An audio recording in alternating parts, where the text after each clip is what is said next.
अस्सलाम वालेकुम स्टूडेंट जैसा कि आपके इल्म में है कि हमने यूनिट 14 हाइड्रोकार्बन को स्टार्ट किया हुआ है। तो आज इंशाल्लाह हम यूनिट 14 के लेक्चर नंबर 2 को कवर करेंगे, जिसमें आज हम सीखेंगे सेल्फ असेसमेंट एक्सरसाइज 14.1 और 14.2।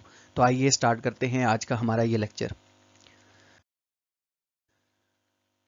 स्टूडेंट सबसे पहले हम यहाँ ओपन कर लेते हैं सेल्फ असेसमेंट एक्सरसाइज 14.1, जिसमें हमारे पास है कि complete the following reactions. In reactions को हमने कंप्लीट करना है, जिसमें हमारे पास पहली जो इक्वेशन है, जैसा कि आप यहाँ देख सकते हैं कि CH3 और सिंगल बॉन्ड फिर CH2 डबल बॉन्ड CH2, ये बेसिकली कंडेंस्ड फार्मूला लिखा हुआ है अल्कीन का। क्यों अल्कीन, हम क्यों इसको कह रहे हैं? क्योंकि यहाँ कार्बन और इस कार्बन के दरमियान डबल बॉन्ड है, और ये इसी तरीके से अल्काइन के दरमियान जो है वो यहाँ ट्रिपल बॉन्ड है।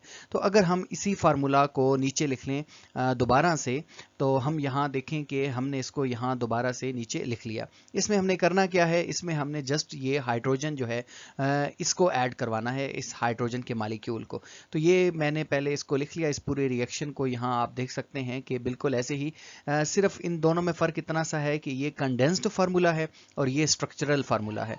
जैसा कि आप यहाँ देख सकते हैं कि CH3 और यहाँ इस कार्बन के साथ 3 हाइड्रोजन। अब यहाँ इस कार्बन के साथ एक हाइड्रोजन है, तो यहाँ एक हाइड्रोजन है। फिर ये कार्बन अगले कार्बन के दरमियान डबल बॉन्ड बना रहा है, तो वो भी यहाँ शो किया गया है।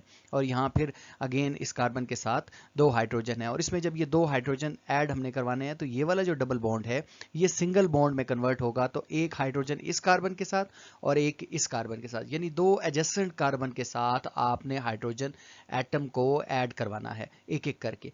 तो जिनके दरमियान डबल बॉन्ड होगा वही बॉन्ड ब्रेक करना है। जिस तरह आप आगे यहाँ देख सकते हैं कि इसके ऊपर हाइड्रोजन नहीं था, तो हमने एक हाइड्रोजन यहाँ अटैच कर दिया, और इस कार्बन के यहाँ इस साइड राइट साइड पर हाइड्रोजन नहीं था, तो एक हाइड्रोजन हमने यहाँ ऐड कर दिया। तो बेसिकली ये अल्कीन से अब अल्केन बन चुका है। पहले ये इथीन था, सॉरी प्रोपीन था पहले ये, अब ये प्रोपेन बन चुका है। अब हम इसको यहाँ इस इक्वेशन को आगे भी लिख सकते हैं फर्दर के। आप देखें कि इसको दोबारा स्ट्रक्चरल फार्मूला को क्लोज कर सकते हैं कि CH3 CH2, क्योंकि इस कार्बन के साथ सेंट्रल कार्बन के साथ 2 हाइड्रोजन है, और एंड वाला जो टर्मिनल कार्बन है इसके साथ 3 हाइड्रोजन है, इसको CH3 लिख सकते हैं। इसी तरह अब सेकंड देखें, जो इक्वेशन है हमारे पास, जो कंडेंस्ड फार्मूला लिखा हुआ है प्रोपाइन का, तो इसमें देखें कार्बन और कार्बन के दरमियान डबल बॉन्ड है। इसको हम पहले नीचे लिख लेते हैं, और ये मल्टीपल स्टेप्स में होगा, यानी ये 2 स्टेप्स में होगा, सिंगल स्टेप में नहीं होगा। तो इसको हम नीचे लिख लेते हैं दोबारा से। तो आप देखें कि जिस तरह ये हमारे पास इक्वेशन थी, इसको एज इट इज़ मैंने यहाँ नीचे लिख लिया कि इस कार्बन के साथ 3 हाइड्रोजन थे, तो हमने इसका स्ट्रक्चर फार्मूले में 3 हाइड्रोजन लिख दिए। फिर ये कार्बन और अगले कार्बन के दरमियान ट्रिपल बॉन्ड है, तो यहाँ ट्रिपल बॉन्ड लिख दिए इस कार्बन के साथ हाइड्रोजन।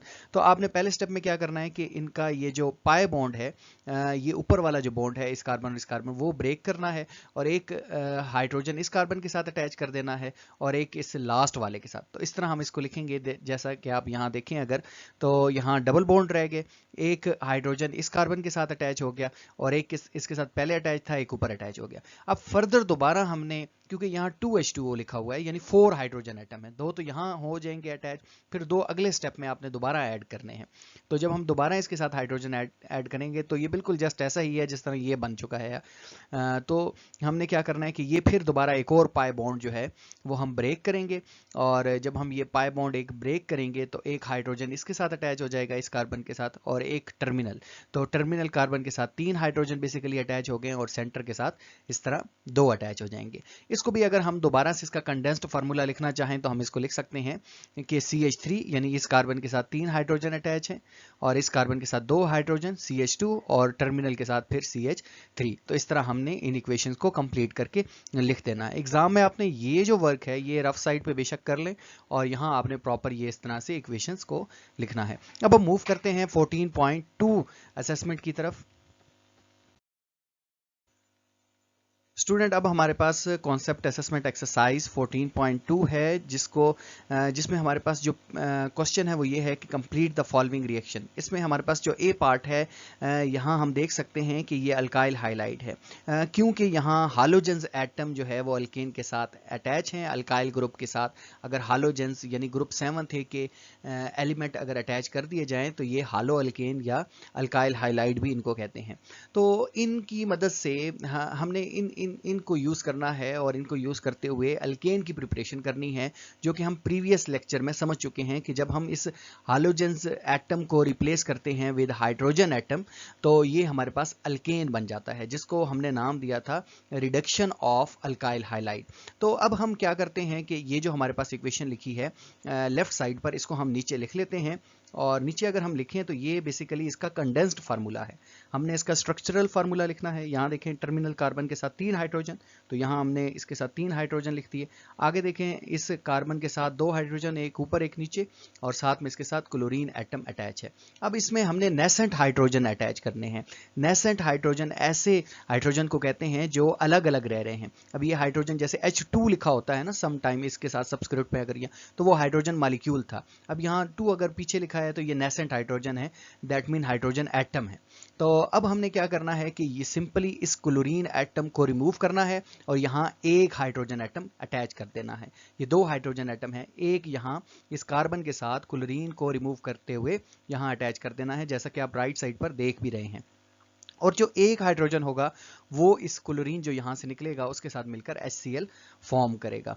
तो बेसिकली हमने क्या किया कि जब यहाँ इस क्लोरीन को रिमूव करके हाइड्रोजन एटम अटैच कर दिया तो ये हमारे पास अल्काइल हाइलाइड से अल्केन जो है वो फॉर्म हो गया है। इसको हम ऊपर लिख भी सकते हैं इसका दोबारा से, जैसे आप यहाँ देख सकते हैं कि यहाँ इसका कंडेंस्ड फार्मूला लिखा CH3 और CH3 और साथ में HCl फॉर्म होगा। तो इस तरह आपने इस इक्वेशन को कंप्लीट कर लेना है। अगर हम इसके बी पार्ट की तरफ चलें तो बी पार्ट में देखें कि CH3 अब यहाँ सेंट्रल एटम के साथ जो है वो क्लोरीन ग्रुप जो है, क्लोरीन का एटम वो अटैच है और साथ में CH3 है। तो कोई मसला नहीं, आपने जस्ट इस क्लोरीन एटम को रिप्लेस करना है विद हाइड्रोजन एटम, यानी यहाँ CH है तो यहाँ 2 CH2 हो जाएगा। तो इसको हम लिख लेते हैं।